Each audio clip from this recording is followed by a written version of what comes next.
everyone. So we are a team of film writers and animators, and we are pitching our film, which is a film adaptation of Oryx and Crake, to the Fallis Film Studios. So here we go. Okay, so first we're going to talk about a Criterion collection critical essay that we wrote about our own film to pitch to you. So here's the opener of it. In 2003, Margaret Atwood published Oryx and Crake, a dystopian novel in which the main character, Snowman, struggles to survive in a world in which he may be the last human. Snowman, known as Jimmy before the world was consumed by a genetically engineered plague, contemplates his past as he mourns the death of his lover, Oryx, and his best friend, Crake. So, our movie is going to be directed by David Cronenberg. We already have him. He's agreed to direct our film. And we're going to do it in a style that is animated and is in a pulp sort of novel style. If you're not already familiar with David Cronenberg, he directed the movie Shivers and a couple others that are all very much incorporating psychological horror as well as some thriller that are for the thrill-seeking people who like horror movies that kind of just scare you in your seat. And we made sure that when he decided to make it an animated style, like, we want this to happen because there's two aspects of it here. The one is that it really will provide an opportunity to have all of the gory aspects and the bright green eyes of the Crakers be extremely accentuated with no confinement or anything like that, but also it adds an extra level of spookiness because it kind of seems like a cartoon, and that should be for children, but then these are very not childlike topics that are going to be involved. Yep. And then so also to draw in viewers, we're going to have, of course, the love triangle that is in Oryx and Crake. But of course, this love triangle is dark and twisted just like the dystopian society. So we're going to show, of course, the plot that where Crake kills Oryx. Wait, no, sorry. Yeah, when Crake kills Oryx and then Jimmy kills Crake. So we have that in our special feature. Do you want to read the excerpt? The second one. So another excerpt is that Oryx and Crake can be described in many ways as a love story, an apocalyptic dystopian film, and a science fiction horror, to name a few. Atwood describes her story as one of speculative fiction because every event in Oryx and Crake is absolutely possible. For example, in the film there are monsters, but they are genetically engineered with technology that we actually have today. In the film, the entire human race is wiped out by a genetically engineered disease. This is, unfortunately, also very possible to happen in the real world. So that's the general gist about our essay. And next we have the cover. So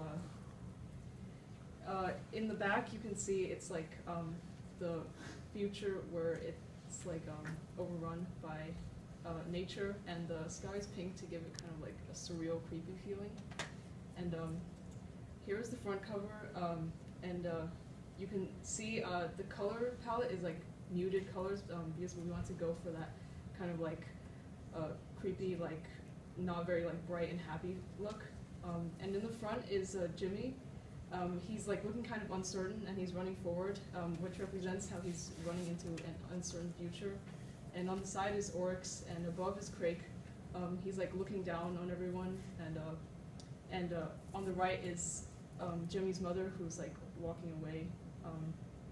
And winding down from Crake's head is a DNA ladder.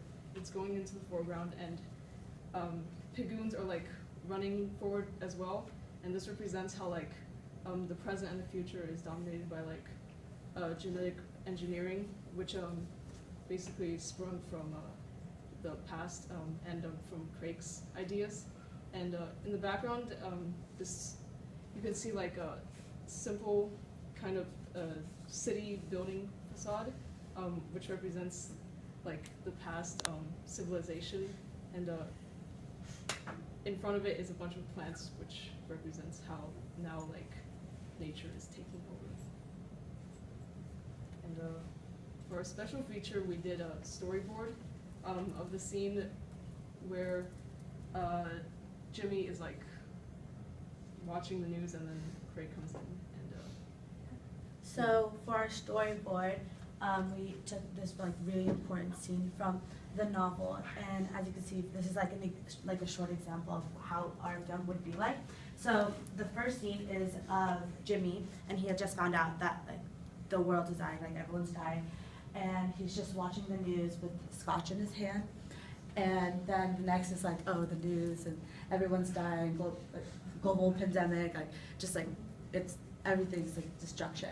And then the next scene you see like Jimmy turns, and basically this represents like him hearing someone coming, which in this case is Craig. So then you have the image. So we kind of played with the camera angles, because camera angles is really important, like how you see like different characters. So he's paying attention to the door because he hears someone coming. And then, so he gets up, puts the scotch down. But if you notice in this scene, you can see there's something different in his hand. He has the gun in his hand, so he like picks up the gun, is walking towards the door, and then he looks at the monitor, and this is where he like presses a button, and then and then you see Craig's face, and this is from the perspective, or like how we're like playing with the camera angle. So this is perspective of Jimmy looking at Craig, and of course Craig can't come in because Jimmy had changed all the passwords to come into the lab. And so in this scene, you see him holding the gun, but then also letting Jimmy in. Oh yeah, Craig, sorry. Letting Craig in, and then this is like a different angle showing the whole scene that's happening. It's also, it's looking down because it represents how Jimmy's feeling at the moment. He's feeling kind of like small. He's feeling unsure,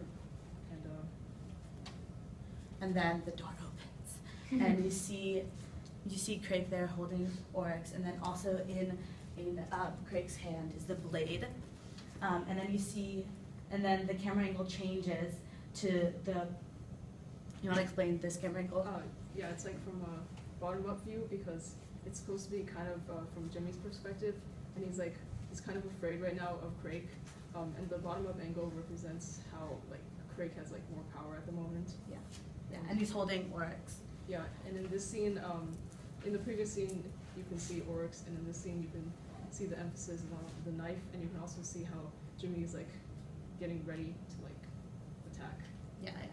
And then this is a change in camera angle again, and it's Jimmy's face. He's like just very confused, very distraught, like lack of sleep, just everything. Like he's so like scared. So this camera angle shows that, and then you see Craig. Then you see Craig, and you can see that Jimmy's face. He's looking scared, but he's like in the light, which represents like how he still has a future, and Craig, he's in the darkness, which represents like how he's like a bad person, and also how he's gonna die soon.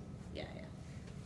And then this is the scene where Craig slits Oryx's throat, and then you see Jimmy shoot him, and then you see the aftermath, and then